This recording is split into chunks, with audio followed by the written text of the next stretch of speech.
Hello सभी दोस्तों को नमस्कार। मैं प्रमोद कुमार आज फिर आप लोगों के साथ एक नया टॉपिक डिस्कस करने जा रहा हूं, जिसका कि नाम है भारत की मिट्टियों का वर्गीकरण। भारतीय कृषि अनुसंधान परिषद (ICAR) ने 1986 में देश में 8 प्रमुख और 27 गौण प्रकार की मिट्टियों की पहचान किया है। ये मिट्टियाँ 8 प्रकार की निम्नलिखित हैं। नंबर 1 जलोढ़ मिट्टी, नंबर 2 लाल मिट्टी रेड सॉइल, नंबर 3 काली मिट्टी ब्लैक सॉइल, नंबर 4 लैटराइट मिट्टी ट्राइट सॉइल, नंबर 5 मरुस्थलीय मिट्टियाँ डिजर्ट सॉइल, नंबर 6 पर्वतीय मृदाएँ हिल सॉइल, नंबर 7 पीट एवं दलदली मृदाएँ, नंबर 8 लवणीय तथा क्षारीय मृदाएँ। तो नंबर 1 जलोढ़ मृदाएँ। जलीय मिट्टियाँ विशाल मैदानों पंजाब और असम, नर्मदा, तापी, महानदी, गोदावरी, कृष्णा तथा कावेरी की घाटियों एवं केरल के तटवर्ती भागों में पाई जाती हैं। इनका जो है लगभग 15 लाख वर्ग किलोमीटर क्षेत्र पर देश में 43.4% भूभाग पर विस्तृत हैं। ये मिट्टियाँ नदियों द्वारा अपरदित पदार्थों से निर्मित हैं। ये हल्के भूरे से राख जैसे रंग की हैं तथा गठन में रेतीली से दोमट प्रकार की हैं।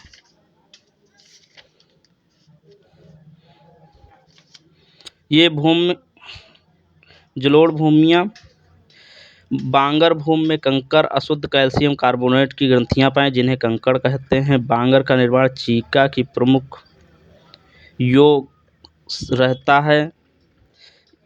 इन मृदाओं में पोटास व चूना की प्रचुर मात्रा मिलता है तथा फास्फोरस, नाइट्रोजन और जीवाश्म का अभाव होता है।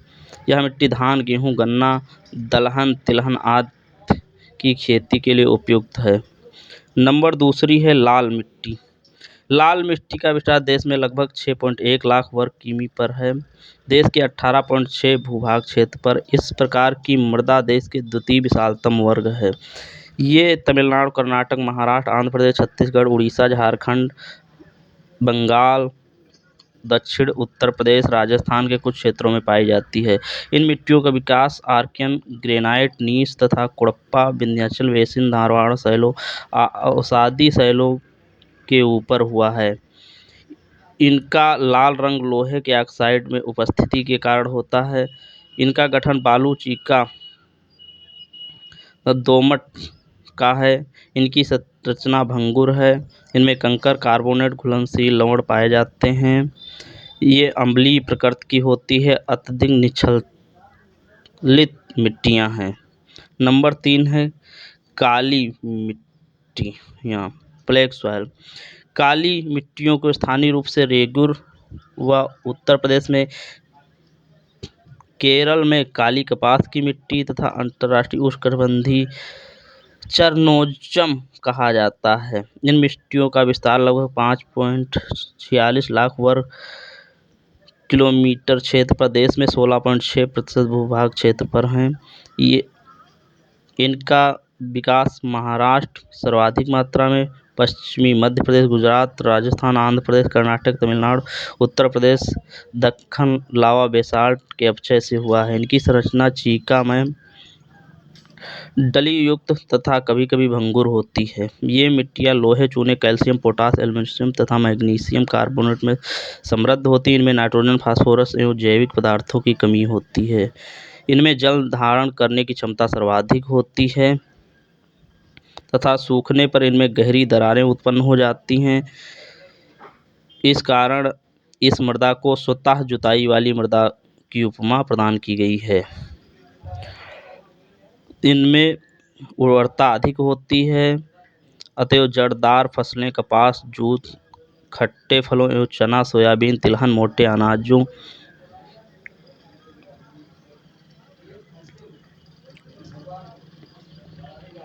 सफोला आदि की खेती के लिए उपयुक्त है। नंबर 3 है लैटराइट मिट्टियाँ। लैटराइट सॉइल लगभग 1.26 लाख वर्ग किलोमीटर क्षेत्र पर फैला है। देश के 3.7 भू क्षेत्र पर विस्तृत है। देश में इस प्रकार की मृदा का सर्वाधिक क्षेत्रफल केरल, महाराष्ट्र, असम में पाया जाता है। ये मिट्टियाँ सह्याद्री, पूर्वी घाट, राजमहल पहाड़ियों, सतपुड़ा, विंध्य, असम, मेघालय की पहाड़ियों शिखरों में मिलती हैं। लेटराइट मिट्टियों का स्वरूप ईंट जैसा होता है, भीगने पर कोमल, सूखने पर कठोर, डलीदार हो जाती हैं। ये उष्णकटिबंधीय प्रारूप मिट्टियाँ हैं।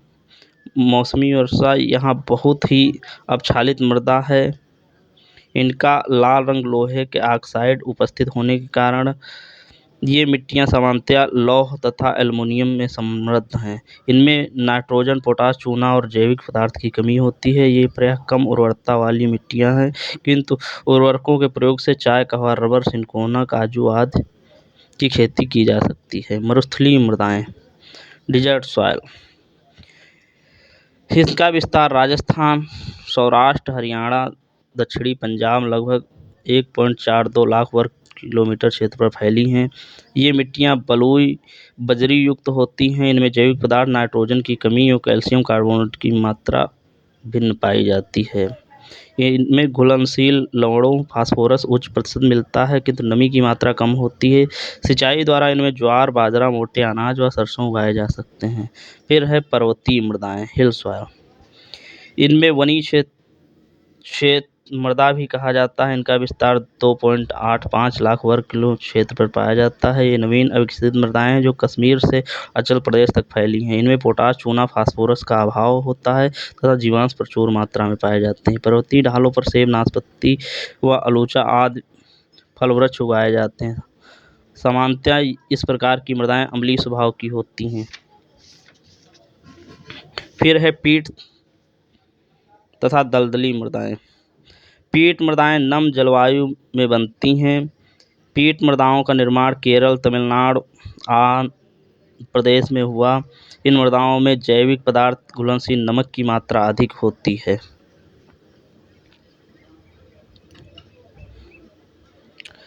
दलदली मृदाएँ तटीय उड़ीसा, सुंदरवन, उत्तरी बिहार, मध्यवर्ती तटीय जलक्रांति अथवा दशा का निर्माण होता है। इनमें फेरस आयरन लोहे से प्रायः इनका रंग नीला होता है। अम्लीय स्वभाव की मृदा होती हैं। कार्बनिक पदार्थ की मात्रा 40 से 50% तक होता है। प्रकार की मृदा में मैंग्रोव वनस्पतियाँ पाई जाती हैं।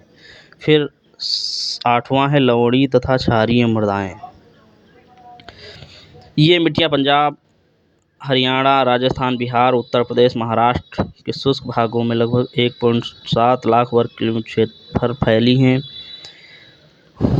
ये धरातल पर लवणों की परत सोडियम, कैल्शियम तथा मैग्नीशियम आदि सल्फेट तथा कार्बोनेट बन जाती हैं। ऐसी मिट्टियाँ पंजाब, उत्तर प्रदेश के नहर सिंचित तथा उच्च जल स्तर वाले क्षेत्रों में उत्पन्न हो जाती हैं।